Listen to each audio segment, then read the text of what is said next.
All right, well, hello everybody, and welcome to our Grow Native webinar, Reflections on Urban Native Gardening, Practical Advice for Homeowners as well as Beginning Professionals with Cody Hayo. The Grow Native program is a native plant marketing and education program that serves the lower Midwest run by the Missouri Prairie Foundation. My name is Brooke Widmar. I'm the Director of Administrative Operations and Member Engagement for the Foundation. And I want to thank all of you for joining us. And I also want to thank our Grow Native sponsors listed here on the screen. Their support makes native plant education opportunities like this one possible. So during the presentation, if you have any questions, please put them in the Q&A section at the bottom of your screen or at the top, depending on what device you're viewing. At the end, I'll come back on and read those to Cody. This webinar is being recorded. The link will be shared with all of you tomorrow, along with any resources mentioned in the presentation or the Q&A session. So to introduce today's speaker, Cody Hayo is the owner of Pretty City Gardens and Landscapes in South St. Louis City. Cody's worked in the landscaping field since 2007 and holds a Certificate of Horticulture from Meramec Community College. He's been a featured speaker at the Partners for Native Landscaping Conference, highlighting his firm's work on stormwater management, and is the president of the Landscape Nursery Association of Greater St. Louis. So without further ado, take it away, Cody. All right, thank you, Brooke. I'm really excited to be giving this talk today. As Brooke mentioned, we've been asked to speak before on stormwater management, which I'll feature a little bit of today. But I feel like we've really dug in and learned a lot more in general about native landscaping in a more broad sense. I did want to start by saying, I did not start my business with the intention of getting involved with native landscaping. This has just been a matter of opportunity that we have found. I think Brooke mentioned that I got into this industry in 2007. That was the year that Doug Ptolemy published Bringing Nature Home. We also saw the housing bubble and economic crisis, and I think there was a lot of response to that in terms of sustainability. People were more interested in climate change and global warming, and all of that I think has led drive and more interest to native plants in general. So I'm going to talk today. If you read my talk description, I'm going to show you do some case studies, look at projects where we've had some successes, as well as we've had some challenges and failures. And then I want to get to talk about the installation costs. But I wanted to start with a basic definition. I think it's great to sometimes go back and look at the basics and just start with what is a garden. And I took this definition from Wikipedia. Right? A garden is a planned space, usually outdoors, set aside for the display, cultivation, or enjoyment of plants and other forms of nature. And then I added the underlining to the remainder of this definition. The single feature identifying even the wildest wild garden is control. And I'm going to talk a little bit more about that specifically as it relates to native plants, because I feel like that is really important in the way that we recognize what a garden is. I also want to talk about the history of gardening in the US just briefly. This is obviously a very broad topic, something that I think we don't have enough time to really dive into in this talk. But this is a quote that I found from Michael Pollan that in an essay he wrote in the Harvard Design Magazine. Brooke mentioned she'll share any links to resources in this presentation, so I think she'll share the link to this talk or this essay. But this quote, I just really felt like it set up the history of gardening in the US well. The two most important contributions America has made to the world history of landscape are the front lawn and the wilderness preserve. This is a culture that cannot decide whether to dominate nature in the name of civilization or to worship it untouched. I would argue that we cannot address the future of gardening in America and the future of the larger American landscape until we have come to terms with and gotten over the lawn on the one side and the wilderness on the other. So I think that's a really important, again, setup for this kind of dichotomy we see between and contrast between sort of the very formal and controlled lawn, and even as far as things like boxwood hedges that are very formal and controlled, versus the wilderness that we think is always happening somewhere else or should be sort of untouched. The work that we do sort of focuses on blending the two of those. It's the way that I sort of see it anyway. The new perennial movement is is really a gardening style that I became most attracted to even before getting into native landscaping, just because of the drama and the composition of these plants. And you may recognize some of this work. It's Pete Oldoff, who's a designer in the Netherlands. He's got several famous projects that he's installed here in the United States. You look at this photo and you look at the plants that he's using, and these are native plants to the Midwest, right? We have Joe Pyeweed in there. There's asters. There he uses a lot of the native grasses to the Midwest. The grasses in this photo are native to Europe. That's Calamagrostis Karlforster, but you could easily substitute something like Panicum virgatum, which is our native switchgrass, for the same effect. And in fact, that is a plant that Pete Oldoff often uses. But here's a sort of definition as well of the new perennial movement. At its roots, the new perennial movement in naturalistic planting design is about making gardens in symbiosis with nature. It calls for a wilder aesthetic, attuned to ecology and informed by horticulture. So again, I really see the work that we are doing using natives, blending that control and wilderness. Again, I mentioned Pete Oldoff has some famous projects here in the US, the Highline in New York, the Lurie Garden in Chicago. And he uses a lot of, he does use a lot of non-native species too in North America, but he also uses a lot of natives. He's got Amsonia in here, Blue Star. I know he's got a lot of Baptisia in there, as well as several others. Here's sort of a zoomed out look as well at that, from that first picture at Pete Oldoff's home garden in Hummelo in the Netherlands. And I did briefly want to talk about the control and formality, the balance and the order that he has in this garden. He does have the wild drifts of perennials here, but they're also well controlled behind a border of lawn. He really actually, his roots were in a more formal gardening style that included this use of these massive hedges and things. So I do think there are some lessons and things that we can take and use in native landscaping from more traditional horticulture. And again, that's bringing it that sense of balance and order that I think can help in terms of wildness. So how do we do that? This is we'll start to look at our first case study here. And this is a plant list that the city of St. Louis introduced in 2014, which was the year that I started my business. And it was just a wonderful resource. They sort of gave us a recipe in addition to this plant list on how to use these plants and what size space to put them into. So they recommended starting with 10 square feet. And then you take out of these plants, you're going to choose 2 different species of milkweeds for total of 4 milkweeds and 3 different species of nectar plants, using 5 total nectar plants. And here's a garden that I planted using this exact formula in my own garden at home. And I did go a little off script. It's a little bit bigger than 10 square feet. But in this space here, this is Amsonia illustris, shining blue star, which I added in. It's not on that plant list, but as a gardener, there's always those plants you see that you just got to try. You just got to put them in, right? But I have Asclepias tuberosa here. I have Asclepias incarnata. That's butterfly milkweed and that's swamp milkweed. And then I had Monarda fistulosa, bee balm.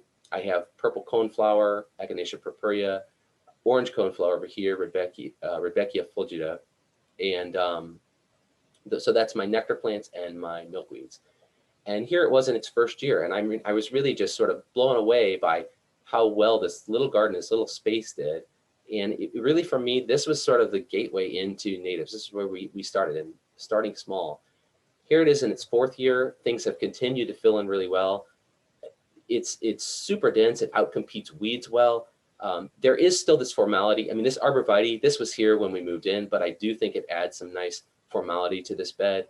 I also had, this is a non-native hydrangea, but again, we've got all these natives in between the lawn, sort of a controlled border, despite the wildness that's happening in the middle here. Here's another example of sort of starting small and how you might do that. Here are some, this project was actually designed by another Grow Native professional member who we work with here locally in St. Louis. It's Susie Vanderriet of St. Louis Native Plants. So hey to Susie.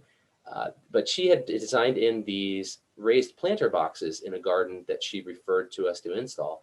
And they're about 5 foot by 5 foot, 20, 4 foot by 5 foot, 20, 25 square feet. And she put in here Oak sedge, this is Carex albicans, barren strawberry, Dittany, I think this is orange coneflower, Rudbeckia fulgida, and Indian pink. And then in that back box, she had sandflocks, palm sedge, Monarda officiosa again, and then the red flowers are Aquilegia canadensis, columbine. And again, these just turned out really great. And I felt like it was a nice formal way with this border, this container, to experiment a little bit and get started. I mentioned I'm going to talk a little bit about our work with stormwater management. We're scaling this idea up here, right, 100 square feet. This is actually another project that Susie designed. This is at her mother-in-law's house. And this is the first rain garden we built. In order to build this rain garden, I did a little bit of homework, and I used the Missouri Botanical Gardens, the Rainscaping Guide. This is a great resource, and I would say to anybody who is interested in becoming, you can become a stormwater expert by digesting all of the information in here yourself. They have great infographics on this site that explain all the different components of rainscaping and what that might look like, what is suitable for your yard, as well as a great flow chart that will help you decide whether a rain garden is suitable for your landscape, from sizing to plant selection to design and build.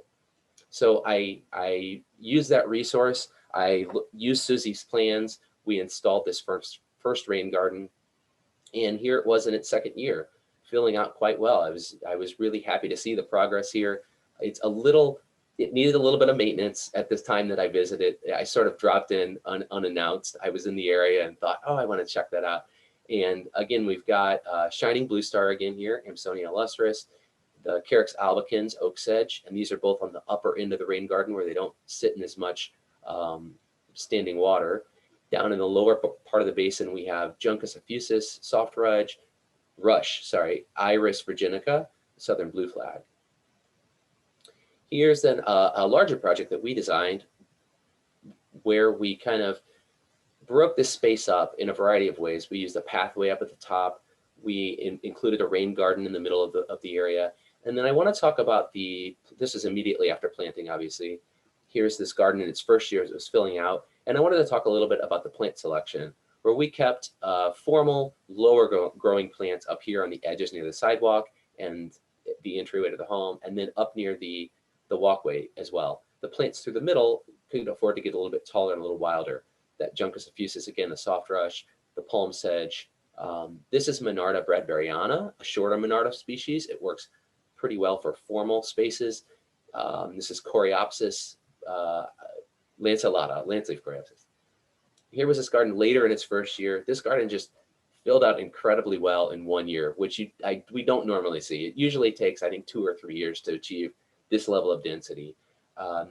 Even the weeds were pretty vigorous here. Again, this isn't a site that we actively maintain. I dropped in unannounced again and was taking some photos for my own benefit here. But this is Carex shortiana, short sedge. I don't think it's named for the stature of the plant. I think it's likely named after a person, maybe the person who named it or whatever, named after a friend or whatever. But I feel like this sedge looks fairly similar to the foliage of daylilies in stature and height. So that would be a good alternative for that. Again, we have the palm sedge through the middle. I really like the bright lime kind of green color of palm sedge. It adds a nice texture and contrast. And we had aromatic aster in the back, Symphotrichum oblongifolium. I was going to say aromatic aster is one of my favorite asters to use in terms of for its compact and formal nature. New England aster, I think, is on the list of that milkweeds for monarch that I showed you earlier. New England aster is a great plant, but it can get really large, as big as these roses that we have in the background here. And so we tend not to use that in more formal settings. Here's this garden, one last shot in that first year to at the end of the year. And I felt like it didn't look great in the winter, surprisingly. Here we are scaling up again, another case study of stormwater management work. This is, I wanted to briefly talk about the preparation method that we used for this garden. We solarized this space using the sun's passive energy to kill the existing vegetation for us rather than coming in and stripping it out. It's really effective where you have full sun, and especially for larger spaces, it can help cost savings on labor dramatically. So the protocol on that is we mowed the existing vegetation as low as we could, irrigated it well prior to covering. You can see some condensation on the plastic here. That helps hold the heat in better than dry conditions. And then we covered it tightly. We really reinforced it here. We use landscaping staples to hold this down because it was getting caught in the wind and sort of torn up when we first did it. And then you leave this down for 6 to 8 weeks through the hottest period of the year. You can use clear plastic, you can use black plastic, both work. In this case, obviously, we use clear plastic, and it worked pretty well. This was you can plant them directly into the dead vegetation. This is immediately after planting. We again sort of broke this space up with a pathway through the back and another rain garden in the middle. And we used, again, shorter, lower growing plants on the edges. This is in its first year. We have Iris cristata, dwarf crested iris here on the front edge of this garden. Stays really small, very nice formal plant. That plant really tends to do best, I think, in part sun. We have it out here in full sun. You can see behind my description, I kind of try to hide this. There was a dead plant here that didn't do so well. And the tips of this do kind of get burnt up in the summer, but overall it's done really well for us out here. And again, it holds that nice formal edge for us. We had Phlox paniculata. This is tall garden phlox. Just add some color and height. This is sort of down in the basin. And again, you can do plants that get a little taller, I think, down in rain garden basins. They don't seem so tall. We had Carex grayi through here. This is burr sedge, or glove sedge. And we have Butaloa curtipendula. This is side oats, is this taller grass. We've got more coreopsis. We have more Rudbeckia, orange coneflower. And then this is a cultivar of Echinacea purpurea. We went for a cultivar that would stay a little shorter. Sometimes the straight species of Echinacea can be a little tall. Here's this garden, again, a little bit later in the season. And these grasses have really filled out. I mean, I feel like this has been really one of our most successful projects in terms of the formality we've been able to achieve with natives across the site. Again, the Butaloa curtipendula and the side oats, we have to trim this back off the sidewalk here as it grows up through the season, so it's not slapping people as they walk by and walk their dogs. Here's the garden late in the season, and this is how we clean this garden up for the fall. You know, there is always this fine line of how far do you go, how much do you leave behind for habitat for overwintering wildlife. And in this case, we go pretty far. I mean, we clean up everything out here on the curbside to keep it really formal looking. And then we leave what we can in the back edge. But I wanted to highlight that in terms of fall cleanup. I'll have another site later as well where I talk about leaving the leaves. Here's one more site that has, this was a public service or a service project we work on in a public area in our neighborhood. And this site has a lot of challenges. There's no irrigation out here.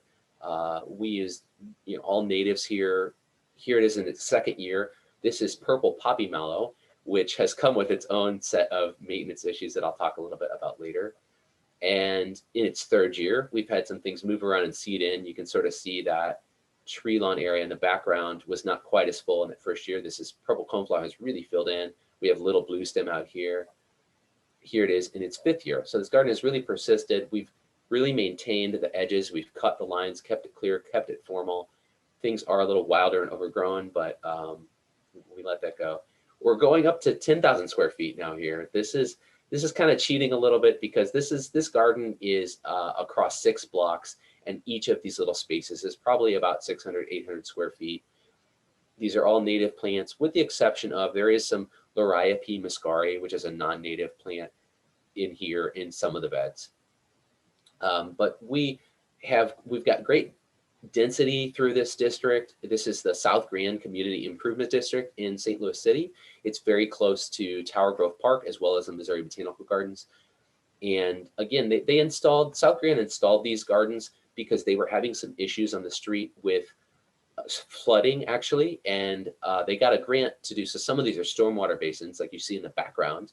These are mostly filled with Iris virginica, southern blue flag, and then they have some other garden beds that are just filled with native plants. We have Monarda fistulosa, which actually we sort of cut this plant down to manage the height. It can definitely be a little taller than this, but we cut this back in half in May And then this is about how high it is when it's blooming. We have slender mountain mint, Pycnianthemum tenuifolium. We have purple prairie clover, Dahlia purpurea, and a lot of landsleaf coreopsis out here. And I just wanted to show you guys how well these things are doing. Very urban area, right? Street and sidewalk. This does have an irrigation system, I will say that. So that helps a lot. But this has been a really great and fun project for us. So the summaries for success, I would say, you know, I recommend really starting small, favor compact, less aggressive plant species, plant densely to outcompete your weeds. If you overplant, you know, some things will get outcompeted, and that might be okay. But it is great to plant densely to outcompete the weeds. Use a diverse mix of plants for a variety of color and texture. Follow basic rules of design, balance, repetition, scale. And if you're lacking confidence in your direction or plan, find a knowledgeable professional. You know, even we have done that, right? It got us to the point where I feel like, okay, I can understand this now. I can continue to design these, and I know these plants. And then maintain. Weed regularly, keep your edges clear, edit landscapes as they fill in, and then back to that definition that I shared to start with. Just that single feature identifying even the wildest wild garden is control. So before we move on to the challenges and failures, when I thought about the successes in native gardening, of course, supporting wildlife comes to mind. I think I saw a post by a local garden center a couple years ago where they shared a picture of, I think, some monarch caterpillars and even maybe even a butterfly, and they said celebrity sighting. And you know, yeah, that's what it feels like when you see these things showing up after you've added these plants. So just before we move on from successes, that's a whole other talk we could probably have, right? So challenges and failures, and I want to get into what it looks like when something maybe doesn't go as planned. And I start with this image, and you know, when you look at this, it doesn't look too unlike the close-ups that we saw of the Pete Oldoff new perennial style, where we have these lovely variety of different perennials in here. But what happens when we zoom out? This is a little too wild right next to this walkway. You can barely get through here.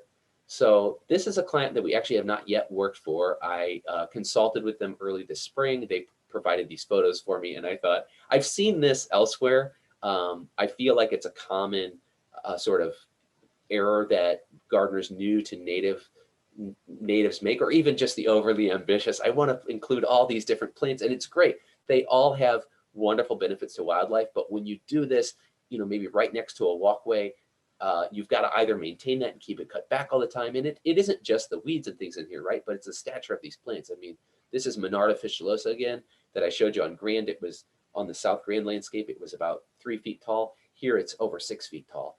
This is gray-headed coneflower, Retibita pinnata. And again, these are plants we use. We just manage them or keep them in an area where they can get a little more wild and overrun. Here is a plant selection issue we came across on South Grand. Again, that landscape that's about 10,000 square feet over 6 blocks. And I want to highlight this obedient plant, Physostegia virginiana. And I do want to mention there are other obedient plant species out there. There's Physostegia angustifolia, which is reportedly less aggressive. I think I have used that, not extensively, but Physostegia virginiana, I would advise avoiding in a formal garden setting. This is the first year we saw it out here. We started working on South Grand shortly after 2017, shortly after I took this photo. And you know, just a few little pink or white flowers here. Here it was in 2018, and quite a nice balance, right? This is sweet coneflower, Rudbeckia subtomentosa, and what a lovely combination here. Here we are in May 2020, and this is the only thing we have is Physostegia virginiana. And unfortunately, this is what it looks like late in the season. It all blooms, it flops over, and it just looks really unsightly. So unfortunately, in this case, we had to tear that out and start over. So definitely do your homework. Be careful about planting plant species that are a little too aggressive. Again, Monarda officiosa is one that I've talked about us using. Bee balm. It can be a lovely plant. It can also be fairly aggressive sometimes. Here in this garden, it really came to dominate, and it's almost a monoculture. So we ended up renovating this. We tore out a lot of the Monarda, and we went for greater diversity here. And again, some of the same things I showed you in the first photo of this district. We've got the slender mountain mint, the orange coneflower, the purple coneflower and the purple prairie clover there peeking in the corner. Here's another plant selection challenge. I showed you those photos of this garden earlier in terms of success. Well, when I designed this and I used a plant list that was supplied to us from a local nonprofit that offers grants to plant public spaces. They're Brightside St. Louis. And when I designed this, I had wanted to I used that Milkweed for Monarch plant list. Same idea. I was taking that small concept and trying to scale it up to a bigger space. And I thought, what can I put up here that's really nice and formal and low growing? And I tried to mass butterfly milkweed. And I've seen other people try to do this as well. I have not seen a successful example of it yet. I might be wrong, maybe it can be done, but this doesn't seem like a plant that seems to do well in a mass on its own. It's a great plant, but it's not always great. More of it is not always better, right? So here's what it looked like in its first year, and it all kind of died on us. Maybe it's also that we mulched it heavily, or maybe the soil type wasn't great for us here. I will say it has persisted. It has moved around in the garden forest, but it didn't work in this mess. So I replaced that with purple poppy mallow, Callaroi involucrata. And again, I learned that this is coming, although this is filled in and done really well for us, it's done almost too well. So we've gone in the other direction, where we're up here all the time trimming this back to keep it controlled. So it's just plant selection, right? Here's another challenge we face in the same garden. We had out here in the tree lawn area, we have little blue stem, we have prairie dropseed, we have echinacea, purple coneflower, even had some aster. But we planted the little blue stem in 2 different phases. We did 1 year, and we have some of this little blue stem that's quite nice. Some of the other plants, and here's a different angle, the other side, some of these other plants were flopping over, and they weren't flaccid, they were rigid and stiff, which was really unusual. I thought maybe it was just a maturity thing. I let these go for 2 years. They didn't improve, and ultimately I just decided to tear them out. And I really think it was just an issue of genetic diversity. We got these plants grown from seed. Here's another example in that same garden of genetic diversity, where all three of these plants are little blue stem. 2 of them have this beautiful, intense blue-green color, and 1 of them is just more of a straight green. And I think, when you're getting native plants grown from seed, you may see some genetic diversity like this. Some species probably more than others. Here's a soil imbalance issue we experienced. We planted this garden in 2017. Then in 2018, we noticed this left-hand side of the path here was way behind this right-hand side of the path. Even the weeds over here were more vigorous on the right-hand side. So we conducted a soil test. We found that our pH was actually incredibly low. It was in the low 5s, which is, a lot of plants do prefer slightly acidic conditions, but this seemed just too low, really. And so we raised the pH a bit with lime, and this is the next year. It's still behind the right-hand side a little bit, but much closer, right? So this is the garden that I wanted to talk to you guys about, fall cleanup, and this careful balance of kind of leaving the leaves. And with formal gardening, this is always a challenge, because I think people see something like this and go, oh, the landscapers didn't do their job, right? They didn't clean up. But no, we were intentionally wanting to leave this behind. You see a lot of the information coming out from folks like the Xerces Society and Grow Natives, leave the leaves. So this client is really super into supporting wildlife and habitat. We were able to do this, but this also does come with its own challenges. We still have to get in here early and remove the leaves from the basal foliage of some plants, or it can sauger them out. So just a careful, a challenge there with keeping it formal, but still supporting wildlife. And then this is just a tough site that we dealt with, a narrow strip here between the sidewalk and the street. We had planted this up with a whole bunch of natives. Here's one of the only things that survived, was this rose verbena here. There were a lot of weeds out here prior to our planting. And I think it's just a matter of the soil seed bank that was here. All of this crabgrass popped back up. The owner had a very difficult time controlling it. Ultimately, it just kind of reverted to lawn. And we just decided, for the amount of time and effort, energy and effort required to get that space established, we were just going to let it go. So sometimes maybe you might have to give up, right?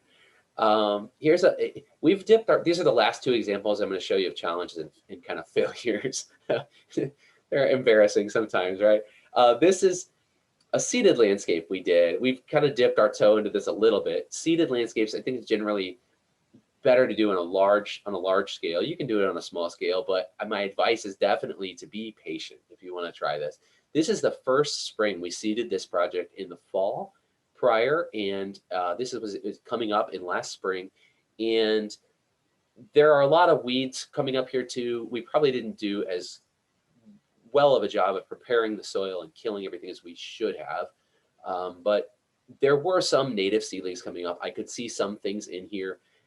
This client, I think, just had expectations of a beautiful spring flowering meadow that first year, and that's not what you have. This first year of a seeded landscape, you mow it regularly. That's the recommended advice. You generally do not see much in flower. If you do, it might be a little bit. This person ended up giving up in May and tilling this under, mulching it over, and starting to plant in it. This is another site we did. We did these both the same fall, and this client went the opposite direction. They just sort of neglected it, which at least you see there are some plants that we seeded in that were flowering, but she's got a lot of crabgrass up here. That's the seed that's kind of dominating. So I think there might still be some hope to sort of salvage this if she gets on top of this with a mowing regime this year. I've sent her lots of recommendations. It unfortunately isn't a site that we get to actively maintain, but we can only do so much. Anyway, I just wanted to share those challenges with you guys. So summary for challenges and failures, right? Scale is a big deal. I talked a lot about the formality and the plants that can get too wild. Be careful with more aggressive plants and avoid them in formal gardens. Or again, put them in areas that are in the center of a landscape, or maybe in a rain garden basin or something where it doesn't feel so tall and overwhelming. And then, learning and trying something new can be a challenge, and don't be afraid to fail, but when you do, try to learn something from it. So I hope that some of these examples today have maybe helped some of you out with who knows. So that I wanted to get a little bit as well into installation costs and then maintenance. This is based on some data we've collected over about 100 projects that we installed from 2016 to 2020. I broke it down to price per square foot, and that low end is kind of the DIY materials only price. The high end is the higher professional, and it includes materials price. I would expect if you wanted to try one of those 10 square foot projects that we talked about early on, is that first example, you would expect to spend probably about $50, maybe a little more in plant material and mulch. If you wanted to hire a professional, and it would take you about 1 to 2 hours, I think, to create. To hire a professional, you'd expect to spend, I think, at least $100, or I said maybe not available. It might be difficult to get a professional out to do a project this small for you, but maybe if you have somebody who's already working for you, or if you want to add this on to a client you already have, if you're a business owner, you could do that. Our average project size is around 500 square feet. Out of those 100 I looked at, we usually spend about $1,000 on material, and the entire project cost is around $3,000 to install. We spend about 45 to 50 hours on labor there. Now maintenance. So maintenance is difficult because obviously the cost and time can vary site to site based on many factors: your level of desired formality, plant selection, the existing seed soil bank like we talked about in that garden that we kind of gave up on and let it revert to turf, or nearby weed species. If your neighbor has a field of honeysuckle or a mimosa tree, that's seeding into your garden, that's a pain to maintain, right? The age and the establishment of the garden can also cause variation there. So, but here are the average sort of annual maintenance costs we found working across gardens, and I stuck with that 500 square foot figure. On a monthly basis, we tend to spend between 4 to 6 hours maintaining that landscape. To hire a professional, I think you'd look at spending between $200 to $300, maybe more, for that range. And then the cost to install and maintain then that 500 square foot garden over 3 years. I think for again, if you wanted to do this yourself and you just wanted to buy materials for a 500 square foot garden, I think you would spend about $1,000 in materials. You would spend about $150 a year after that on things like buying new mulch, maybe replacement plants, and then that total over 3 years, I think about $1,600. To hire a professional, again, that one-time install cost of $3,000, annual maintenance $1,250 to $2,500, you're going to spend $6,500 or more. So I just wanted to share those figures. I hope they're helpful for people who are maybe considering installing a garden of their own, or maybe hiring a professional to do something like this for them. And that is all I have. So at this point, I'm happy to answer any questions or comments that might have come in. That was fantastic. Thank you. Thank you so much, Cody. I'll start reading some of these questions off. And of course, if anyone else has any more, put them there in that Q&A section. Someone here is asking, what are your thoughts about organic mulch, which it looks like you use, versus living mulch, like crowding in the plants? Yeah, so when we plant initially, we definitely use a good layer of an organic mulch to help suppress weeds. Our eventual goal with planting is to have enough density that we can use less mulch, I think, long term. So we may find that we use, let's say, 3 cubic yards the first year we install a new garden, and the next year, if things have filled in a bit, maybe we can cut that back to 2, or maybe even fewer longer term. I will say that we prefer to use a finer textured mulch. We use the product that we use the most of is called Black Forest mulch. It's sold by St. Louis Composting here. It's kind of a triple ground product that they say on their website does not contribute to perennial crown rot. So I don't know, I'm taking that advice that what it says. We try not to mound mulch on top of plants, and living mulch can be great. However, I mean, if you can get that density and you don't need to apply the layer of organic mulch every year, that would be a cost savings. Sometimes it can just be a little bit difficult to achieve that balance in a formal way. Thank you. I know you talked a little bit about soil amendments on one of your projects, but someone said near the beginning, the soil looks wonderful at planting. Is that native soil in St. Louis, or do you bring amendments usually? So normally we are stripping out the top layer of vegetation when we're planting a new garden. And the way that I look at that is that we kind of end up removing, obviously, some soil. And generally that top layer of soil is the most active and alive and the most rich in nutrients and organic matter. And unfortunately, with removing that by hand or mechanically, we end up throwing that away. So we do bring in soil amendments. Typically, we'll put down 1 inch of compost prior to planting, and then we work that in as we plant.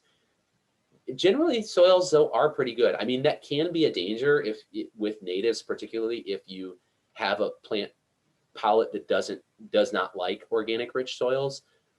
Most of what we use seems to do just fine with that, and so we do amend. I will say with the solarization that I showed in the one stormwater management project, we did not amend that. We just planted straight into the dead vegetation. I just sort of thought of that as, well, we're leaving that existing layer of vegetation. We have the organic matter. We covered it with mulch. It broke down, and that's sort of how I saw that. Great, thank you. And with that stormwater management runoff program, there was a couple questions about how you protect the soil in the area after you plant those, since it might take a few weeks or months for it to fill in and cling onto the soil. Do you have recommendations for that? Yeah, at the inflow, and you can see here, I'm actually standing over a rain garden inflow that we built. We always put gravel sort of at our inflow point to help with erosion. We haven't found the need to do anything to protect the plants or the soil very much. We have not had that significant issues with the amount of water flow that we're getting. If you have an extreme amount of water flow, there are definitely things you can do to sort of stabilize your soil, to putting some netting or things over especially your berm, so that it doesn't wash out. We've seen that in some other gardens. I will say, like, not places where we've installed it, but working with that netting longer term is kind of a pain. So anything that you might try to do to stabilize, if you find that you need to make that effort because your water flow is that intense, I would recommend trying to do something that you won't be battling later on, like maybe something you can take up after the first year. That plastic netting that I know we've encountered a lot of plant species, a lot of plants that were planted in there have filled in, and we're at the point where we can't tear that out. So it's sort of, we're just dealing with it. Thank you for that. Someone here asked if you have a rule of thumb for how far apart you plant natives, or is it totally dependent on the species? For how, I'm sorry, can you repeat that? Oh, do you have a rule of thumb for how far apart you plant natives, or is it highly dependent on species? Yeah, species obviously is very important. So as we're laying things out, I usually, in our estimates, and this is actually a result of the stormwater management work we do, where we've been asked to present each species in our design with Latin name, botanical name, pot size, and spacing for each plant. And then as we're laying these out, we know, like, that purple poppy mallow that I showed you in the public space garden that spreads quite a bit. We know we're putting one of those in. We go, okay, let's give this, whatever, 3 feet around on all sides or something like that. And we lay those out accordingly. Great, thank you. Someone asked if you have a recommendation for a good native shrub or forbs that stay small and tidy and don't take over for these formal plantings you're talking about. Yeah, good. So native shrubs, we had in the one garden I showed you where we had the dwarf crested iris on the front edge. We have beautyberry in there, which beautyberry is great. You can cut it down at the end of every year and it grows back to be about the same size, and it also has wonderful ornamental qualities. That's Calocarpa americana beautyberry. It gets those beautiful purple berries on it late in the season. We also use a lot of Aronia melanocarpa chokeberry. I will say there are some cultivars of that out now that we've actually tried to experiment a little bit with that are supposed to stay a little bit smaller. So those are two great shrubs you could try. We've tried New Jersey tea a lot, Ceananthus americanus, and we've had issues with rabbits in our urban area eating those to the ground just consistently. We usually do fall plantings, and they tend to eat the stem over the winter, and I just have not been able to get New Jersey tea established. I have been able to get prairie redroot, which is another in the same genus as New Jersey tea. That one is Ceanothus herbaceus, and that one has prairie redroot. For whatever reason, the rabbits, I don't know if they don't seem to like it as much, but we have had success with that. Another sort of smaller formal shrub. For forbs, I mentioned we do use a lot of Coreopsis lanceolata, the lance-leaf Coreopsis, and there are other Coreopsis species that would work well for this too. Coreopsis pubescens, which is I think it's star tickseed, is another great one with a very long bloom time. We use a lot of alum root. Prairie alum root is a great one that does Heuchera richardsonii, which can tolerate quite a bit of sun, and it's a very formal plant. And then I mentioned Iris cristata, dwarf crested iris, and then sedges and things are great as well, where you can do them for full sun. It's always tough with sedges. We have found, I know you guys have had a few talks on sedges, which are great. But Carex rosea is one that we've put in more sun conditions, and I feel like we've had pretty good success with it. It's very nice and formal and short, even shorter than a prairie drop seed. And then other than that, those are like probably the most formal things. I did want to generally say, with this kind of new perennial style of gardening, we do focus more on perennials and shrubs. And if you're really looking to support wildlife and provide habitat, trees, we're obviously neglecting trees a little bit here, which do so much. I mean, oak trees and willows and maples and cherry trees, right, are at the top of the list, we know, for supporting wildlife. And we have a tough time including those in our designs. We either work with sort of what's already there, or we have oftentimes there are street trees out there. So anyway, sorry, I kind of went off script, but those are my shrub and forb recommendations. And then remember trees. Don't forget trees. Yes, that was great information. Thank you for sharing. As you were mentioning rabbits, someone asked, do you have any suggestions for keeping rabbits out? I know we just talked about supporting wildlife, but sometimes they eat everything up. Yeah, I mean, that can really be tough, obviously. And we've had some cases where I'll see a plant growing in an area, well established, obviously not being eaten by rabbits. We'll add that plant to a garden and suddenly it's being eaten in that same area. And it could just be how well that plant is established and whether it's potable or not. I don't know. What we tend to do with rabbits is aim for a plant palette that is less favorable to them. So generally your mint family plants, the Monarda that I talked about, the two different species, Monarda fistulosa, which is the taller Monarda bee balm, and the Monarda bradburyana, the smaller wild bergamot, both great and rabbit resistant. What's the Ohio horsemint? Blophilia ciliata is one we've used a bit that I feel like it's in the mint family as well. It seems to be kind of rabbit resistant. Native onions, we have a few alliums that are rabbit resistant. Back to the mint family with the mountain mints as well, Pycnianthemum. They don't seem to bother a lot of the grasses or sedges. So yeah, if we're really struggling with rabbit issues, we try to plant things that they won't eat. I don't think that, I mean, you could, and we have some clients who do go to the extent of putting chicken wire around sensitive plants. Obviously that looks less attractive.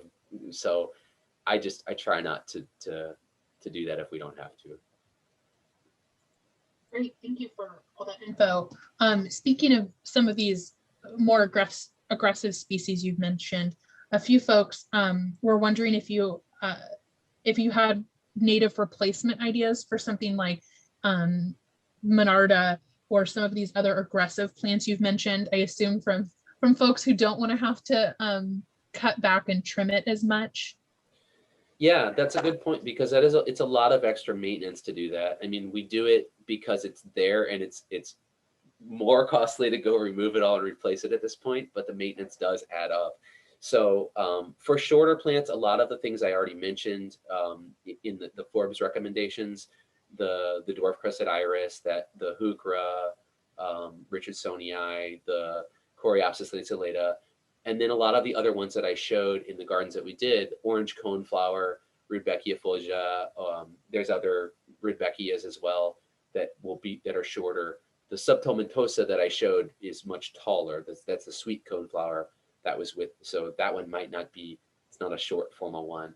The slender mountain mint that we also talked about, the Pycnianthemum tenuifolium with the white flowers on South Graham, that's a great formal shorter one that you don't need to trim back. And then aromatic aster I talked about as well. That's my preferred aster species. For goldenrods, I also will say cliff goldenrod, which is Solidago drummondii, is a great one. It stays a little shorter, about 3 feet or so. With some of these, they'll spread around from seed a bit. I know the Coreopsis will, the aster will, the Solidago will. So you just have to be willing to do some editing there and say, I don't want this to completely take over. I'm going to pull out this area where I have, bare ground or something smaller growing. You're going to weed those and pull those out. But yeah, there are a lot of, and I will say, I meant to mention them earlier. Grow Native has a lot of wonderful top 10 lists. I think they have things that focus on formal. They have probably a top 10 list that kind of focuses on plants for formal gardens, I think. I hope. I'm sorry for that side. Yes, no, I'm glad you mentioned that. Whenever I send out the email tomorrow with the recording, I'll link. We have some garden plans put together for a formal front yard look, whether that's sun or shade.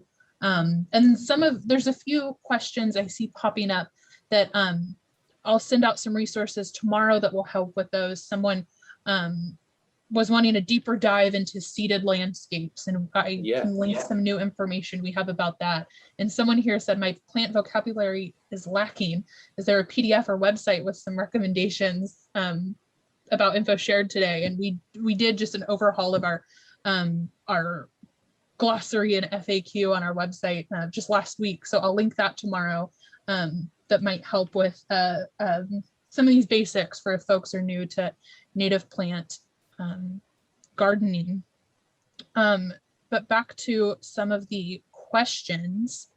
Back on Leave the Leaves, someone was asking, can you leave them in a native bed over winter and then mulch them in the spring with oak mulch to give it a clean look? Or do you have any issues with pests? Have you experienced that? we have not, and really, again, I sort of mentioned this as that's a newer effort that we're really trying to make based on the information coming out of folks like the Xerces Society, who are highlighting the importance of that leaf litter layer. It seems, I mean, you certainly probably could cover that up, and we will with mulch in the spring, and we do that from time to time where there's open space. Obviously, if you have some lower growing plants, like I found I have orange coneflower in my front yard, Rudbeckia fulgida, where I left the leaves over the winter, and then I left them even in the spring. I said, yeah, I'm going to leave them. I mean, right? Wildlife, we're providing habitat. And I found that later in the summer, half of my Rudbeckia sort of didn't come back out. I thought, well, maybe I kind of smothered it. So do be careful if the leaves are really covering plants up. Otherwise, yeah, if it's just an open space, you could mulch over them for, I think, for a tidier look. Yeah. Great, thank you. Someone here mentioned that they got a couple different species of the poppy mallows, and to avoid some of the issues that you've noticed with this species, would you recommend that they plant them here and there, kind of spread out singularly, or rather than a mass of them? Do you think that would be yeah, when I use that plant in designs now, because it's beautiful, right? You saw how much it filled in. It was just a carpet of pink flowers for a month or longer. I tend to use them more individually in our designs now as highlights here and there. I did find where I have them massed, they're not spreading from the roots, but we get a lot of seedlings that pop up. So that's been interesting too. So even if you do them individually, you may find that they multiply a little bit, which, you know, dig one up, give one to a friend or whatever, right? That's great, thank you. You might have a potential customer here. Someone's asking if you offer tree or shrub trimming as part of your business. So we don't do a ton of trimming. You know, we're especially trees. Anything, I really kind of tell people anything under 15 feet or so we can manage. We're not arborists, and we don't really have great dedicated equipment for that type of work. So shrub trimming, yes. Trees, if it's not too tall. Okay, great. And I'll of course link information for your Pretty City group tomorrow whenever I'm sending out that email, and then I'll link our Grow Native resource guide where folks can find some other native plant businesses that might fit the specific needs as well. Scrolling through the questions here, someone, since you work in kind of an urban area, have you ever done any rooftop landscaping with natives? Yeah, we have not. Sorry, I'm thinking about it for a second. We worked at a site that had some natives, and they have a rooftop garden, but there are no natives on the rooftop. We did have another client who had a green roof. She had an addition built on her home with the intention of adding a green roof, but she hasn't done it. So I don't know. I don't know what will happen there. That stormwater, the rainscaping guide that I provided, that I linked to from the Missouri Botanical Garden, they do talk about green roofs there. It isn't really something we've gotten involved with, however. Okay, thank you. Someone here is asking if you have any experience with Pennsylvania sedges. I don't know if they have a specific question about Pennsylvania sedges, but yeah, So Pennsylvania sedge is pretty similar, I think, in the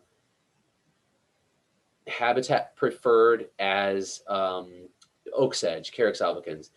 The main difference between the two is that Carex albicans is clump forming, while Carex pennsylvanica, Pennsylvania sedge, is spreads more rhizomatously. So if you have an area that you're looking to fill in, Pennsylvania sedge could be a great option for you. It will spread itself out as it grows. We tend to prefer oak sedge just because the clump forming provides a more formal look. But the habitat preference is more sort of part sun for sure. Dappled light. I haven't used it extensively, and I mean, man, there are so many sedges, right? I mentioned that you guys, Grow Native, had a great talk. I think it was Elliot at oh man, where's he at? Sorry. I'm blanking, but yeah, he gave that great talk on sedges. That should be on your website, right? On the YouTube. Yes, he and Carrie Coyne gave a presentation Yes, on sedges. I think that one was a master class, but it, okay, yeah, info, and we have some sedge information on our website, which again I can link to tomorrow in that email when I send the recording. And I see a few questions where folks are asking about a recording. Yes, this is being recorded and it will be shared with everybody tomorrow. Someone asked if you have any recommendations for vining plants for urban spaces. I'm assuming they mean getting it to grow up a wall or on a fence or something like that. Yeah. So yeah, the most docile vining plant I think I've come across are some of our native clematis. And I have one outside. I think I'm gonna blank on I don't remember the species, but there aren't very many of them in commerce. There may be many in existence, but there aren't many available in commerce. That's the most docile one. I have on a chain link fence. It never seems to get to the top of the fence each year. It's just sort of that dainty for me. I also so other vines though, obviously Lonicera sempervirens, which is a coral honeysuckle, is a great one, I think. It's not too aggressive. There are other native honeysuckles. I think grape honeysuckle, Lonicera flava, and those, I would say those two are nice ornamentals and fairly tame. A lot of the other vines are very aggressive. Obviously, trumpet creeper I would avoid in a formal landscape. I have purple passion flower in my garden at home, and it's a wonderful plant. It's just super aggressive. I have it. My neighbor has it. My neighbor across the street has it because it has spread. So yeah, I wouldn't recommend that in a formal landscape. But if you plant a vine, beware. They tend to have the potential to be fairly aggressive. But I mentioned the clematis and the two honeysuckles that I think are probably the best for formal landscapes. Great, thank you. And as you're mentioning many of these plants, I see questions popping up where folks are asking where to buy these plants. And so I'll quickly plug, we have some native plant sales going on across different parts of Missouri, and I'll link that in that email tomorrow as well. And then our Grow Native resource guide lists different native plant sellers, so you can find one. You can find one near you to get some native plants for your landscaping projects. Someone was asking here if you think irrigation helps with the success. Have you used that in your urban settings for these native plantings? Yeah, most of definitely to get things established, you need to irrigate regularly after a garden is first planted. Yeah, I showed you the site on South Grand that has an irrigation system. It keeps those plants looking nice and green through the season. Even if we have a dry period, they're not looking tired and wilted. So that's nice. A lot of our native plants, though, can generally survive periods of drought. So unless you have a rain garden basin and it's been quite dry, you might not really find that you need to water. Most of the gardens, most of the pictures that I showed you do not have irrigation systems. We just have irrigated when first installed, and then we've let them go. And I think that The density we talked about to help outcompete weeds also helps with soil moisture because it shades the soil and doesn't allow it to dry out as quickly. So there's more than one reason to have densely planted areas if you can. But again, still treading that fine line of the wildness, right? Yes, yes. So thank you. Kind of going on that wildness and having to tread this line, someone was asking if you've had nice responses, or if you have a nice response for when neighbors are critical of natives when it comes especially to leaving the leaves or keeping it more natural looking. How has your group had to deal with that, or is it the landowners and the folks that hire you that have to deal with the most of that? This probably is the landowners that deal with the most of that.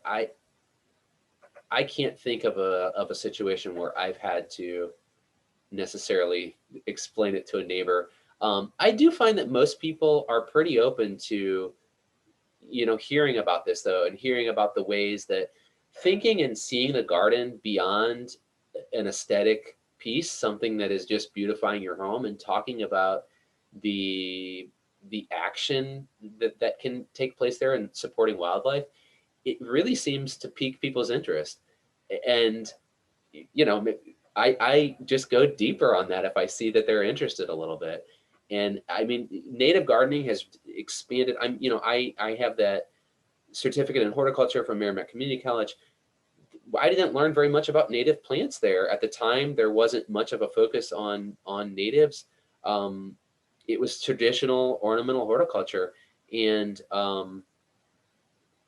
a lot of these ideas were new to me of supporting habitat. And when I started learning that and it made me see the garden in a completely different way. And it excites me a lot more. So yeah, approaching the neighbors, I mean, obviously there are people that we have dealt with who are just not interested. They're just not buying it at all. And fine, you're not gonna convince everybody right. But again, I think just starting with understanding more of why you're doing it, and then a simple explanation, or sharing a book with it. Doug Ptolemy's Bringing Nature Home. We were working with a landscape architect last year who had told me, I think it was 2 years ago, but who said she had bought a case of Doug Ptolemy's books to start giving away to her clients. And I mean, that might not be something everyone can afford, but maybe get a couple extra copies or something if you can. But I did the same thing. I said, okay, I'm going to buy it. That's a great idea. I'm going to buy this and pass this information, because that's full of so much more information than I can share in a brief, small exchange with someone. But yeah, I give a copy of that to every one of our staff when they start, that they're new, if they haven't read it, and some clients as well. So approaching that with education, I'd say. Yes, that is fantastic. Yeah. That's great. So looking at the time, I think it's about time we'll have to wrap this Q&A up. I will say there are tons of messages in the comments and in the Q&A where people are thanking you and giving you praise for a great presentation. And so many people are saying this is one of the best ones they've seen. So thank you, Cody, for taking the time to do this. What a wealth of knowledge, and thank you for sharing that with everybody here. Again, tomorrow, everyone, I will send you that recording, links to the resources mentioned today, especially during this Q&A session. And there were some questions I see that we might not have had time to get to, or there are things that can be more easily answered with those resources that I'll link in that email tomorrow. So again, Cody, thank you so much. Do you have any parting words? Not really. I mean, again, thank you guys for giving me the opportunity to speak about this. As I said, I've just been chomping at the bit for this opportunity to talk more broadly about natives in general. The stormwater management stuff has been wonderful. Check out that guide, but it isn't like natives in general excite me far more. So thank you again for the opportunity to share our experience with everyone. Great. Well, thank you, and everyone have a good evening. And Cody, thanks again. This was fantastic. So thank you. Have a good night.